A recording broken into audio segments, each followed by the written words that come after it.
Sometimes, the smallest voice in the loudest room is the one that changes a life forever. The ballroom shimmered beneath crystal chandeliers, their warm light spilling across polished marble floors where laughter, expensive suits, and sparkling evening gowns blended into a picture of effortless success. Waiters glided silently between clusters of influential guests carrying silver trays filled with delicate desserts and glasses of sparkling cider while a string quartet played softly from the elevated stage. It was the annual Brooks Foundation Children's Hope Gala, one of the most anticipated charity events in New York, attended by philanthropists, entrepreneurs, celebrities, and community leaders from across the country. Cameras flashed every few seconds near the entrance as guests eagerly waited for the arrival of Nathan Brooks, the billionaire entrepreneur whose generosity had quietly transformed thousands of lives without demanding headlines in return. Nathan stepped inside precisely at 7 o'clock wearing a perfectly tailored navy tuxedo, his silver watch catching the chandelier's glow for only an instant before disappearing beneath his cuff. His smile was polite, practiced, and genuine enough to satisfy every greeting, yet behind his calm blue eyes rested a loneliness that no amount of wealth had ever managed to erase. For years had passed since cancer had taken his wife, Claire, leaving him to raise their 12-year-old son, Ethan, alone. Business magazines admired his leadership. Financial analysts praised his instincts. Friends respected his discipline. But none of them saw the quiet evenings when an enormous penthouse echoed with silence after Ethan had gone to bed. Nathan had learned that success could fill calendars, but it could never fill an empty chair at the dinner table. As board members approached to congratulate him on another record-breaking fundraising year, Nathan thanked each of them with quiet humility, never lingering long enough to become the center of attention. He preferred listening over speaking. He preferred watching over being watched. Character, his late wife often reminded him, revealed itself in the moments no one applauded. Just as he prepared to walk toward the stage for his scheduled remarks, something beyond the glittering crowd caught his attention. Near the far corner of the ballroom, partially hidden behind a towering arrangement of white lilies, sat a little girl no older than 8. She wore a simple pale blue dress that looked carefully pressed but unmistakably inexpensive beside the designer outfits surrounding her. Her blonde hair rested neatly on her shoulders, and both hands gently held a small weathered wooden box against her lap as though it contained something far more valuable than jewelry. Unlike every other child in the room, she wasn't chasing balloons, sampling desserts, or laughing with friends. She simply watched the entrance with quiet patience, as though every opening door carried one final possibility. Nathan glanced around, expecting anxious parents nearby, but no one seemed to notice her. Guests passed within a few feet without offering so much as a smile. It was as if she had become invisible inside a room overflowing with people determined to be seen. Something inside Nathan tightened. He quietly excused himself from the executives surrounding him and crossed the ballroom, his polished shoes making almost no sound against the marble floor. The music softened as he approached, and the little girl slowly looked up before offering the kindest smile he had seen in years. Nathan knelt beside her so they were at eye level and spoke with the gentle respect he believed every child deserved. "Hi there," he said warmly. "Are you waiting for someone?" The little girl nodded once, hugging the wooden box a little closer before answering in a calm voice that carried far more hope than sadness. "Yes, sir," she whispered. "I'm waiting for the last person who still remembers my mom." Nathan's heartbeat seemed to stop. Every sound inside the ballroom faded into silence as those 11 simple words reached a place in his heart he thought had been buried forever.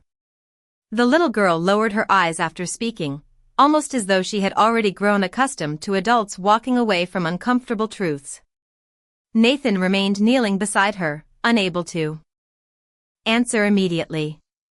The sentence echoed through memories he had spent years trying to organize into neat, quiet corners of his heart. There was no demand in her voice, no attempt to earn sympathy.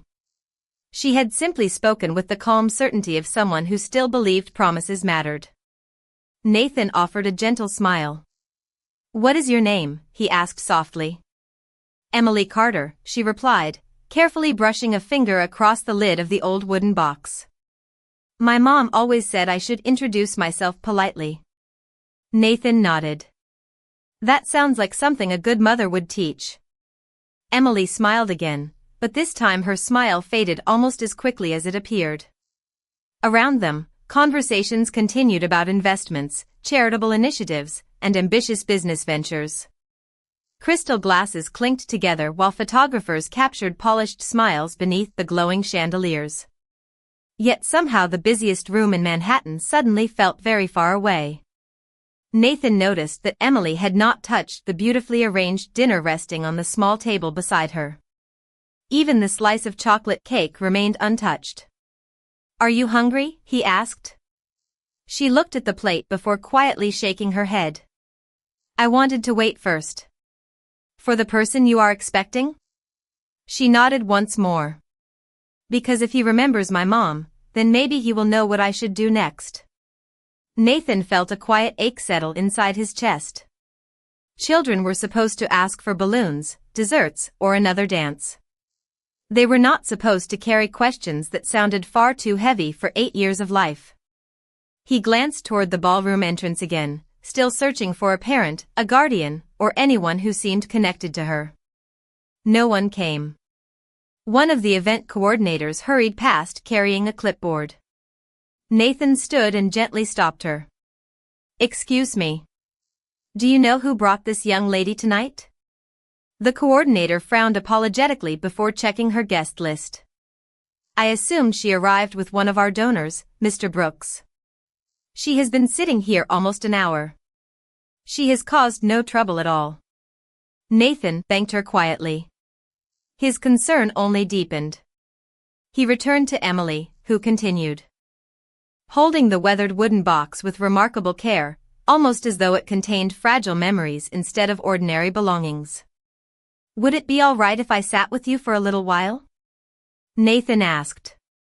Emily looked pleasantly surprised. "You are not too busy?" she asked. Nathan glanced toward the stage where his prepared speech waited on the podium. Several members of the foundation board were already searching the room for him, wondering why he had disappeared moments before the opening remarks. For years Nathan had built his reputation on perfect timing, careful planning, and unwavering professionalism. Tonight, for reasons he could not fully explain, none of those things seemed nearly as important as the child sitting quietly beside him. He pulled out the chair across from hers and sat down with an easy smile. "Sometimes," he said, "the most important conversations are the ones we never planned to have." Emily looked relieved, as though someone had finally slowed down enough to notice she existed. She carefully rested both hands on the wooden box before looking directly into Nathan's eyes. "Mom said that if I ever found you, I should let you open this only after you were ready to remember her." Nathan's expression froze. His heartbeat quickened once again, because there was only one impossible question left. He swallowed carefully before asking in almost a whisper, "Emily, what was your mother's name?" Emily lowered her eyes for a moment, gently tracing the carved edge of the weathered wooden box with her fingertips as though the answer deserved to be handled with care. The music from the ballroom drifted softly across the room, blending with quiet conversations and distant laughter that now seemed to belong to another world entirely. Then she looked back at Nathan with complete innocence. "Her name was Grace Whitmore," she said. Nathan forgot to breathe. The name landed with the weight of a memory he had locked away long before his company became a household name. Grace Whitmore had once worked as a volunteer coordinator at a neighborhood literacy center during the years when Nathan was still building his first business from a rented office above. An old bakery in Brooklyn. She believed every child deserved someone who listened. She believed kindness was never wasted, even when nobody noticed it. More than once she had encouraged Nathan to slow down, reminding him that success without compassion eventually became another form of loneliness. He had not seen her in nearly 15 years. "You knew her?" Emily asked after noticing the change in his expression. Nathan nodded slowly. "Yes," he answered honestly. "She was one of the kindest people I have ever met." Emily smiled with quiet relief. I knew you would remember. Nathan felt 1,000 questions rise inside him, but he resisted asking them all at once. Instead, he chose patience, the same patience Grace herself had always shown to everyone around her. How did your mother tell you about me? Emily carefully rested both hands on the wooden box. She used to tell me stories before bedtime. She said there was a young man who wanted to change the world, but sometimes forgot to take care of himself while trying to help everybody else. She always hoped he would become exactly the person he was meant to be. Nathan lowered his eyes. Even after all these years, Grace had remembered him with generosity instead of disappointment. She also said, Emily continued, that if life ever became confusing and she could not be here anymore, I should find the man who never stopped believing people could become better. Nathan felt his throat tighten. Across the ballroom, members of the foundation board began gathering near the stage.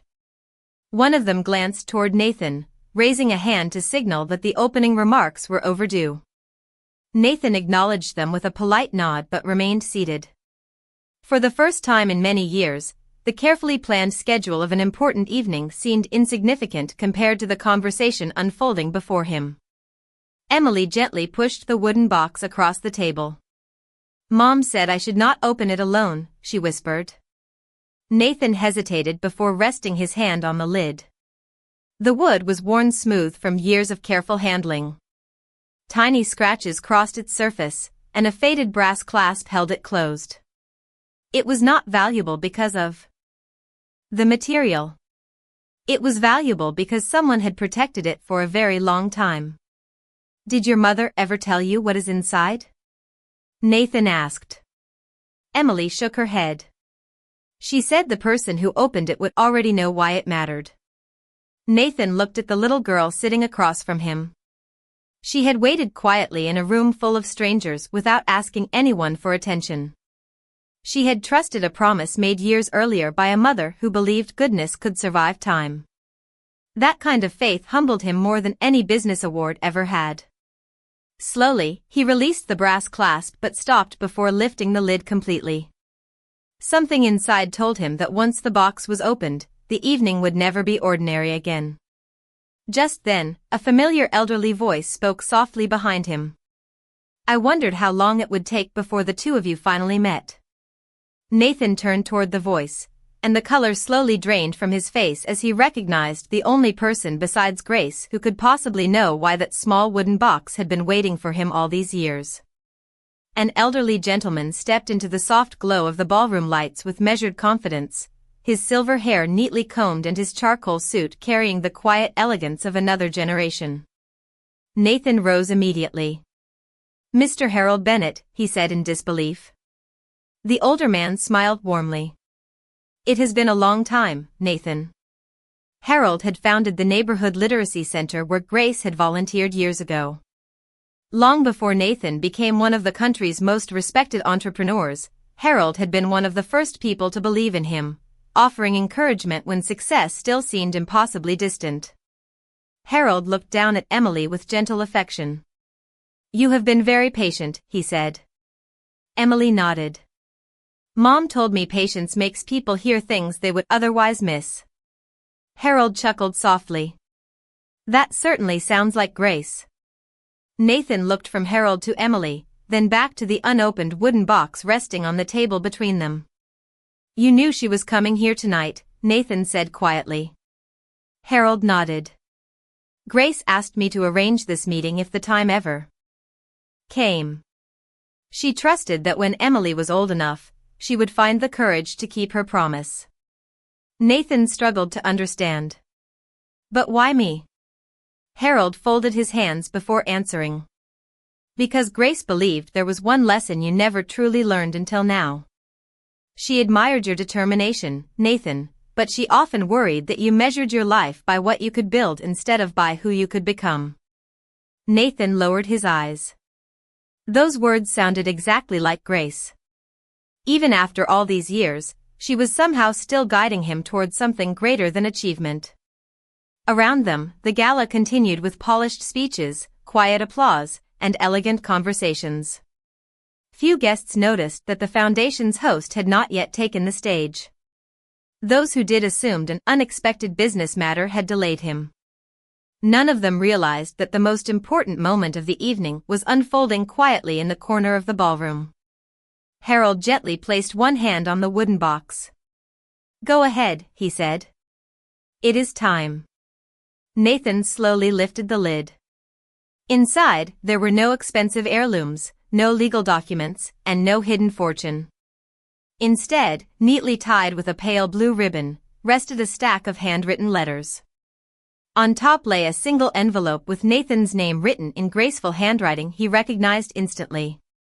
His fingers trembled as he carefully lifted it from the box. Emily watched him with calm expectation. "Mom said you should read that one first," she whispered.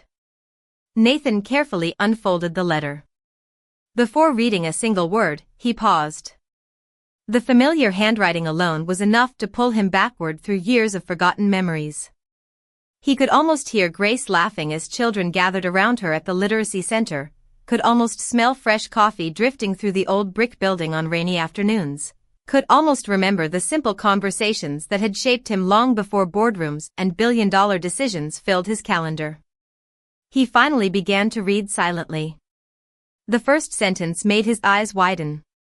"Dear Nathan, if you are holding this letter, then life has already taught you that money can solve many problems, but it cannot answer the questions that matter most." He stopped reading for a moment, drawing a slow breath. Every word felt as though it had been written yesterday instead of years ago. Emily leaned forward slightly. "She smiled when she wrote that one," she said softly. Nathan looked at the little girl, surprised. "You remember?" Emily nodded. "I remember because she told me some letters were written with tears, but that one was written with hope." Nathan looked back at the page, unaware that beneath the first letter rested a faded photograph whose familiar faces were about to reveal a truth that would forever change everything he believed he knew about Grace, Emily, and his own past. With careful hands, Nathan folded the letter and reached deeper into the wooden box. Beneath the neatly tied bundle of handwritten pages rested a faded photograph whose edges had softened with age. He lifted it gently, almost afraid that one careless movement might disturb the memories it protected. Emily watched quietly, her small hands folded together on the table while Harold remained silent, understanding that some discoveries required space instead of explanations. Nathan turned the photograph toward the light. His breath caught immediately. Standing beneath a large oak tree was a much younger Grace Whitmore, smiling with the same warmth he remembered from years ago. Beside her stood Harold, looking nearly unchanged except for darker hair, and beside them stood Nathan himself wearing faded jeans, an inexpensive flannel shirt, and the uncertain smile of a young entrepreneur who had not yet found his place in the world. Behind the three adults, dozens of neighborhood children laughed while holding books they had received during a summer reading festival. Nathan remembered that day with surprising clarity. It had been one of the happiest afternoons of his life, long before board meetings replaced volunteer events and financial reports replaced handwritten thank you cards. He smiled faintly as another memory surfaced. Grace had convinced him to spend the afternoon reading stories instead of meeting potential investors. At the time he believed he had sacrificed an important business opportunity. Grace had only smiled and told him, "The people who need your attention the most rarely have appointments on your calendar." Nathan slowly turned the photograph over. Written neatly across the back were a few simple words in Grace's unmistakable handwriting. "Never forget the person you were before the world learned your name." Nathan closed his eyes for a long moment. Somewhere along the journey from struggling dreamer to billionaire businessman, he had quietly drifted away from that version of himself. He still gave generously. He still supported worthy causes. But somewhere beneath carefully organized schedules and constant responsibilities, spontaneity had slowly disappeared. Grace had seen that possibility long before he ever could. Emily reached into the box and carefully removed another envelope. "Mom said you would probably find the picture first," she said with a tiny smile. She always said photographs help people remember with their hearts before they read with their eyes. Nathan looked at the envelope she offered. Across the front, written in elegant blue ink, were the words, "Please read this only after you remember who you used to be." He accepted it quietly and unfolded the pages inside.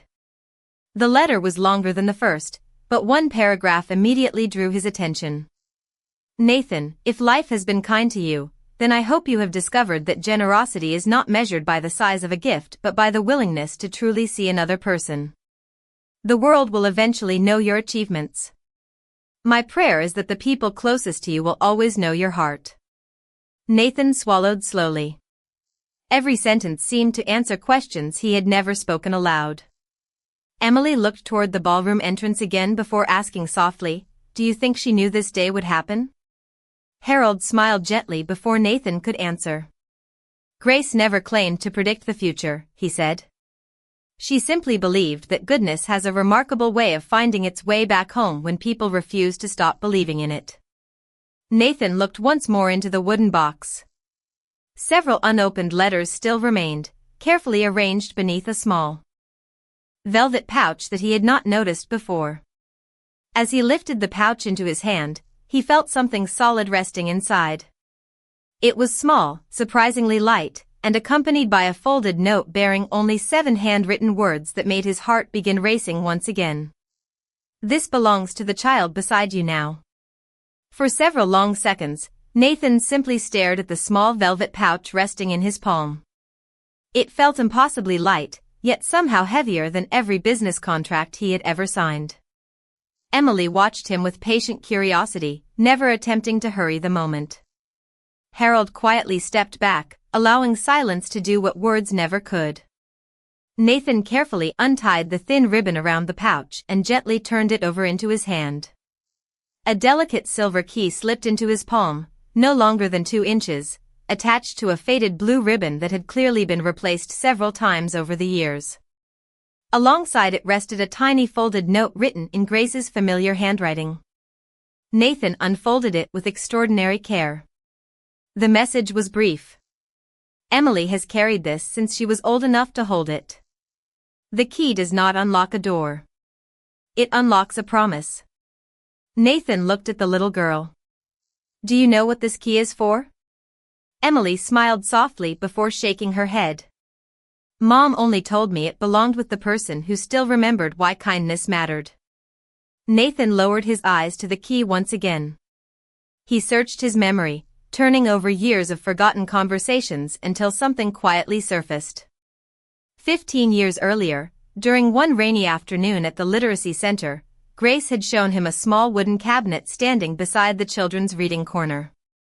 Inside were handwritten letters from volunteers, teachers, and children describing dreams they hoped would someday come true. Grace had called it the Promise Cabinet. Every child who learned to read received a tiny silver key as a symbol that knowledge opened far more doors than money ever could. Nathan had completely forgotten about it. Grace never had. Harold smiled as recognition slowly appeared on Nathan's face. "You remember now," the elderly man said gently. Nathan nodded. "The Promise Cabinet." Harold's eyes brightened. "Grace rebuilt it herself after the old one was damaged.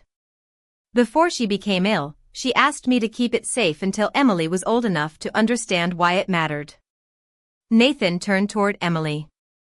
"Your mother believed promises deserved to be protected." Emily nodded happily. "She used to say people become rich in many different ways. Some have money. Some have friends. Some have courage.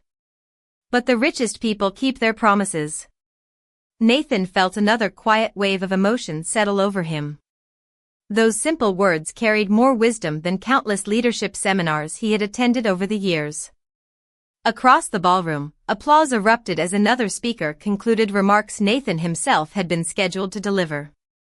One of the foundation directors approached respectfully before stopping several feet away, sensing the importance of the moment.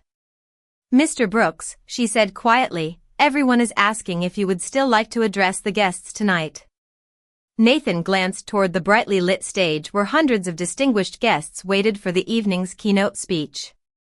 Then he looked back at Emily, whose entire world at that moment consisted of one old wooden box, one silver key, and the hope that someone had remembered her mother's kindness. Nathan smiled gently at the director. "Please let them know I will be a little later." She nodded without another question and quietly disappeared into the crowd. Emily looked surprised. "You missed your speech because of me?" Nathan shook his head. "No, Emily. I chose something more important." The little girl lowered her eyes, clearly unused to hearing someone place her above a crowded room filled with powerful people.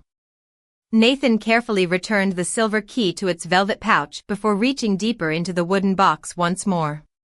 Beneath the remaining letters lay one final sealed envelope, thicker than all the others. Across the front, Grace had written only one sentence. "Open this after you decide what kind of future this little girl deserves."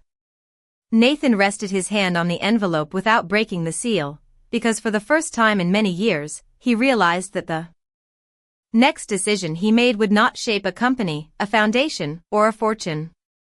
It would shape a child's entire life. The sealed envelope rested quietly beneath Nathan's hand, untouched for another moment as he looked across the table at Emily. She was not watching the envelope. She was watching him. There was no impatience in her expression, only the quiet trust of a little girl who still believed that adults kept their promises. Nathan carefully broke the seal and unfolded several neatly written pages. The first line immediately drew him in. "If you are reading this, Nathan, then you have already made the most important choice. You stayed." He paused, his eyes lingering on those words. Grace had known him well enough to understand that true character revealed itself not through dramatic gestures but through the simple decision to remain when walking away would have been easier. He continued reading. "Please do not mistake this letter as a request for money. Emily does not need to be rescued by wealth. She needs to be surrounded by people who remember that kindness is stronger than fear, patience is stronger than pride, and love grows best where promises are honored." Nathan lowered the pages for a moment. Everything about Grace remained beautifully consistent. Even now, her greatest concern was not comfort or success. It was character. Emily tilted her head slightly. "Did she write something sad?" Nathan smiled gently. "No," he answered. "She wrote something wise." Harold nodded with quiet satisfaction. "That sounds exactly like Grace." Nathan continued reading. "When my illness became serious, many people offered solutions. Some offered money. Others offered advice. But very few offered time. You once gave your time freely before life became so busy. I hope one day you find your way back to that man because the world still needs him." Nathan felt the words settle deeply inside him. He had built scholarships, hospitals, and community programs through his foundation. Yet somewhere along the journey, every calendar had become full while his personal life had grown strangely empty. Grace was reminding him that generosity could never be fully delegated. It required presence. It required listening. It required showing up. Emily quietly reached into the wooden box and removed a folded drawing made with colored pencils. She slid it toward Nathan with a shy smile. "Mom asked me to make this after she finished writing." Nathan unfolded the drawing. It showed 3 people standing beneath a large oak tree. One was clearly Grace. One was a little girl holding her hand. The third was a man with gray hair, smiling beneath bright blue skies while birds flew overhead. Above them, written in careful childhood handwriting, were the words, "Families can grow in unexpected ways." Nathan's eyes softened. "You drew this?" Emily nodded proudly. "Mom said I should never stop believing that good people find each other." Before Nathan could respond, Harold quietly reached into his jacket pocket and placed a small folder beside the wooden box. "Grace asked me to give you this only after you finished reading her letters." Nathan opened the folder. Inside were school records, recommendation letters from Emily's teachers, and legal documents showing that Harold had faithfully served as Emily's temporary guardian after Grace passed away. There was one final handwritten page clipped to the front. Harold spoke gently before Nathan finished reading it. I promised Grace I would care for Emily until the day someone could offer her not simply a safe house, but a true home. I have done everything I could. But I am 81 years old, Nathan. Silence settled over the table once again. Nathan looked from the documents to Emily, then toward the ballroom where applause echoed after another presentation concluded. Success waited on the stage. A child waited across the table. For the first time in years, the choice before him felt perfectly clear. Nathan slowly closed the folder, looked directly into Emily's hopeful blue eyes, and with complete sincerity said, I think your mother knew exactly where this journey was leading long before either of us did. The ballroom slowly emptied as guests drifted toward coffee tables and quiet conversations, but Nathan remained exactly where he was. For the first time in many years, he was no longer thinking about quarterly reports, foundation budgets, or tomorrow's meetings. His attention rested entirely on the little girl sitting across from him. Emily looked at him with hesitant hope, as though she wanted to ask a question but was afraid the answer might disappear if spoken too soon. Nathan smiled reassuringly. Emily, he said gently, would you like to take a walk with me? She nodded almost immediately. Harold watched the two of them stand and quietly followed several steps behind as they crossed the grand ballroom toward a glass terrace overlooking the city skyline. Beyond the floor-to-ceiling windows, thousands of lights stretched across Manhattan like stars scattered across the earth. A cool evening breeze greeted them as Nathan opened the terrace doors. The noise of the gala faded behind them, replaced by the peaceful hum of the city below. Emily rested both hands on the railing and gazed at the skyline with wide eyes. Mom always wanted to see this view again, she whispered. She said the city looked different when people remembered to be grateful. Nathan stood beside her without speaking.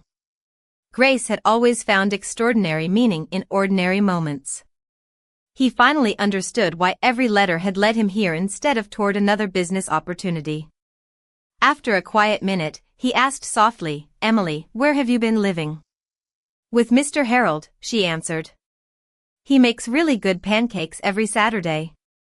Harold laughed warmly from behind them. She is being generous. The pancakes are average at best. Emily smiled.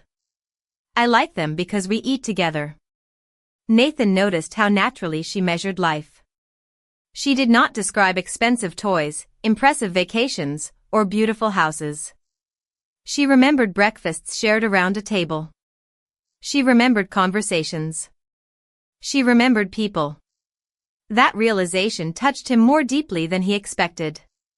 Nathan looked toward Harold. Thank you for keeping your promise all these years. Harold shook his head gently. I only carried it until the right person was ready to receive it. Nathan remained silent for several seconds before speaking again. I do not want Emily to think tonight changes everything overnight. Trust takes time. Families take time. But I would like to begin. Emily slowly turned toward him. Begin what? Nathan knelt so they were once again at eye level. I would like to get to know you. I would like you to meet my son, Ethan. I would like us to spend time together, not because someone asked us to, but because I believe your mother saw something long ago that I am only beginning to understand. Emily's eyes filled with quiet emotion. Does that mean we could be friends? Nathan smiled. I hope we become much more than that. Emily looked down for a moment before asking the question that mattered most to her. Would Ethan be lonely if I came to visit? Nathan thought of his 12-year-old son, who had spent years quietly carrying the loss of his mother with remarkable courage. I think, Nathan answered honestly, the two of you might help each other in ways neither of you expects. Emily's smile grew brighter than it had been all evening. Harold quietly wiped away a tear before anyone noticed. At that moment, one of Nathan's assistants stepped onto the terrace carrying a tablet. Mr. Brooks, she said respectfully, the board would still like you to close the evening whenever you are ready. Nathan looked back toward the ballroom, then toward Emily. He gently reached for the old wooden box and placed it safely in her hands. I think, he said with quiet confidence, I finally know exactly what I want to say tonight. When Nathan stepped back into the ballroom, the conversations gradually faded without anyone asking for silence. Hundreds of guests turned toward the stage as he walked forward, but for the first time in his career, he carried no prepared speech in his hand. Behind him, Emily stood quietly beside Harold, holding the weathered wooden box close to her heart. Nathan reached the podium and looked across the room. Crystal chandeliers still glowed above the elegant gathering, yet everything felt different now. He smiled softly before speaking. Tonight, I was supposed to tell you how much money we raised and how many programs this foundation will support next year. Those numbers matter, and I am grateful for every generous person in this room. But something happened tonight that reminded me why this foundation exists in the first place. The room became perfectly still. Nathan continued with calm honesty. Years ago, someone taught me that success is never measured only by what we build. It is measured by the people we choose to see when everyone else walks past them. His eyes drifted toward Emily for only a moment before returning to the audience. This evening, I almost walked past the most important conversation of my life. Thankfully, I did not. Many guests followed his gaze and noticed the little girl standing quietly near the ballroom entrance. She looked exactly the same as when the evening had begun, except now she was no longer invisible. Nathan continued. We often believe that changing the world requires extraordinary power. Sometimes it only requires stopping long enough to sit beside someone who feels alone. A warm silence settled over the ballroom. There was no applause, no whispers, only thoughtful faces reflecting beneath the soft lights. Nathan stepped away from the podium and walked directly toward Emily. He smiled before offering her his hand. Would you join me up here? Emily hesitated only briefly before placing her small hand in his. Together they returned to the stage. Nathan knelt beside her so she would never feel alone beneath hundreds of watching eyes. Emily, he asked gently, would it be all right if everyone met the brave young lady who reminded me what tonight was truly about? Emily smiled shyly and nodded. The audience answered with warm applause, not loud or overwhelming, but kind enough to make her smile grow a little brighter. Nathan looked back toward the guests. I cannot promise that life will always be easy, he said. But I can promise this little girl that she will never have to wonder again whether someone remembers her mother's kindness. Harold quietly lowered his head, overcome with gratitude. Several guests wiped away tears. Even the photographers stopped taking pictures, sensing that some moments deserved respect more than headlines.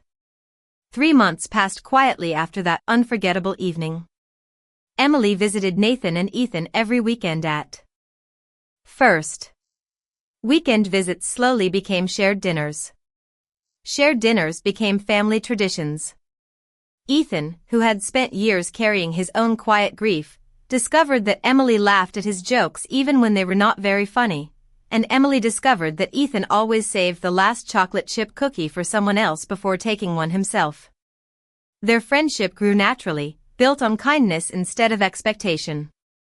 Nathan found himself arriving home earlier from work, leaving his phone on the kitchen counter during dinner, and reading stories aloud again, something he had not done since Ethan was much younger. One crisp autumn afternoon, the four of them stood beneath a large oak tree outside the restored literacy center where Grace had once volunteered. The old promise cabinet had been carefully rebuilt, and children lined up with bright smiles as each received a small silver key to celebrate learning to read. Emily slipped her own silver key into Nathan's hand for a moment before closing his fingers around it.